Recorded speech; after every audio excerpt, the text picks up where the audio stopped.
And welcome back to Hannity. Now, in just a few minutes, we'll bring back our studio audience. But first, the administration, they've mastered the art of making it hurt. And to remind our viewers, at the bottom of your screen, you can see the list of services the White House has cherry-picked to close and defund during the Obama-Reid shutdown. And joining me now with reaction to the Democrats' stubborn behavior is Kentucky Senator Rand Paul. Senator, how are you?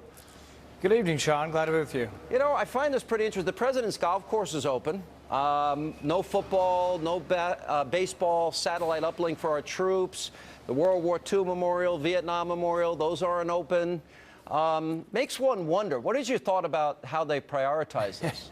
Well, you got to wonder. Apparently, the Amber Alert, searching for a kidnapped child has been closed down, but Let's Move weight loss program for the First Lady's open today, so I guess they do have priorities. I come from Kentucky, and Mammoth Cave is just up the road. The park rangers were busily out there putting police tape across the unmanned trails. So we have thousands of miles of trails. Somebody's out there putting a rope at the head of the trail, and I guess they think no one would go underneath the police tape or walk around the police tape. Well, apparently they are, and they're doing it in record numbers. House Republicans have announced an investigation into shutdown abuses. Can you do anything similar in the Senate? Well, in the Senate, the Democrats control all the committees, so we can't do anything over here. But I think they do deserve some ridicule for what they're doing. I mean, the whole World War II monument idea. But then there's some more serious, they're playing games with the shutdown of government.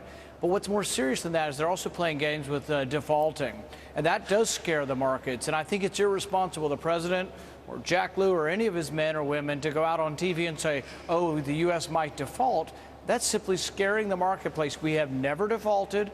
We will never default. And there's not even a reason to default because we have plenty of revenue that comes in every month to pay our interest payment. Well, I think this is a really important point because I think they are trying to scare people and they're trying to maximize the pain they can inflict on people. I think where the Democrats have miscalculated here is this whole idea, we're not going to negotiate. And I think we're seeing this now show up in the polls. How long do you think it will be before Obama and Reid have to sit down like adults and put their toys aside and start talking like regular people? I've always said a shutdown was a bad idea. I didn't want to be where we are now. But now that we are here, neither party wins. And if they really can fool themselves and think, oh, we're winning, the longer we do this, Republicans are getting beat up, eventually both parties will be beat up. Everybody's going to be frustrated. And eventually they're going to look for us to begin having negotiations at a compromise. I think a compromise exists, but the president's going to have to give in a little bit and say, the country's going bankrupt and I will restrain some spending, because that's all we're asking. We're worried about bankruptcy of the country. We're asking that some kind of restraint on spending happen. All right, let's talk about the House has sent over a number of bills to your chamber, and they want to fund the NIH and the VA and the national parks and FEMA and WIC and the National Guard and give back pay to those people that are innocent victims in all this.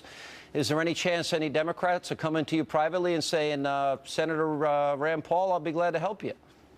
Eventually, maybe. Right now, no. They think they're winning this political battle. They're happy to watch. They think it's a political battle, and it's a bit of gamesmanship for them.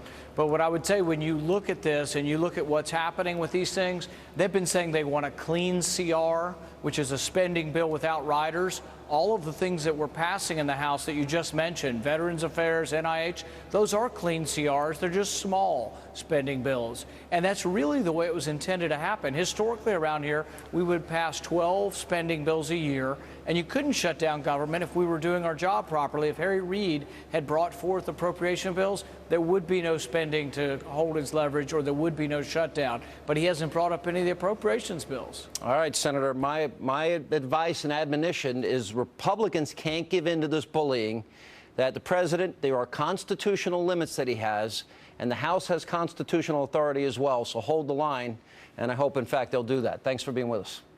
Thanks, Sean. And coming up on this special edition of Hannity, next. I call them legislative arsonists. They're there to burn down. The Republican inmates are running the asylum. What we're not for is negotiating with people who have a bomb strapped to their chest. All right, the left has now hit a new low when it comes to attacking conservatives. When we come back, we'll discuss the disgusting liberal language with that beautiful studio audience. Next, right here on Hannity.